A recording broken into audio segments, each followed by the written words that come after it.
Sumisilang ka sa mundong ito, laking tuwa ng magulang mo, at ang kamay nila ang iyong ilaw.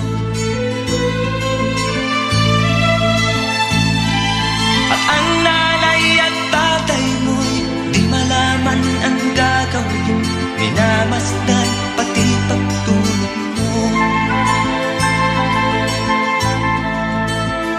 At sa gabing napupuyat ang iyong nanay sa pagtimpla ng gatas mo. At sa umaga na may kalong ka ng iyong amang tuwang-tuwa sa'yo.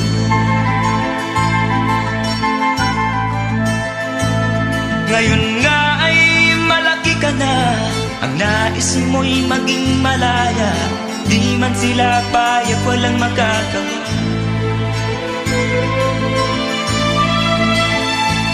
Ikaw nga ay biglang nagbago, naging matigas ang iyong ulo, at ang payo nila'y sinuway mo. Di mo man lang inisip na ang kanilang ginagawa'y para sa'yo. Pagkat ang nais mo'y masunod ang layaw mo, di mo sila pinapansin.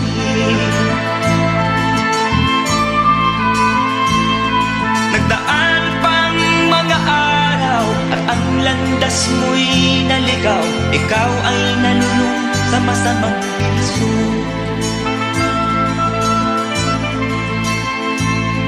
At ang una mong nilapitan, ang iyong inang lumuluha, at ang tanong, anak, ba't ka nagkaganyan?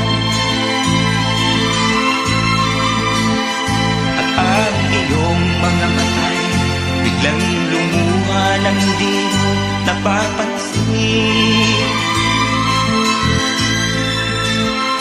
Pagsisisilang sa isip mo, nalaman mo ika'y nagkamali. Pagsisisiyak sa isip, nalaman mo ika'y nagkamali.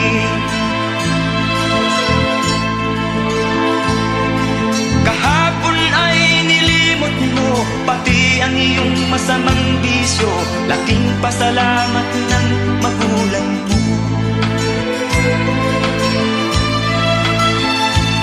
Ikaw nga ay tuluyang nagbago, natagpuan ang sarili, galaw ng isip mo matuwid na. Patuloy ang takbo ng araw, at ikaw ay natutong umibig. Hindi naglaon at ipinasya mo, lumagay ka na sa tahimik. Pagkabinata mo'y natapos na, malapit ka nang maging ama, kaya lalong nagsikap ng gusto.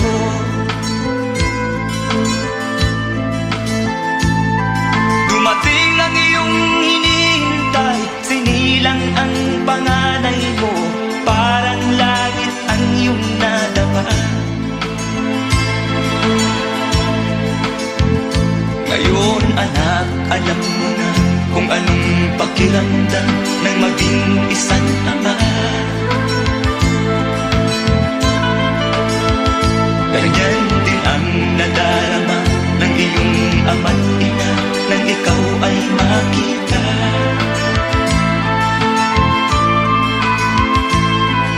Ngayon iyong naramdaman, ngayon iyong naranasan, ngayon iyong maiintindihan.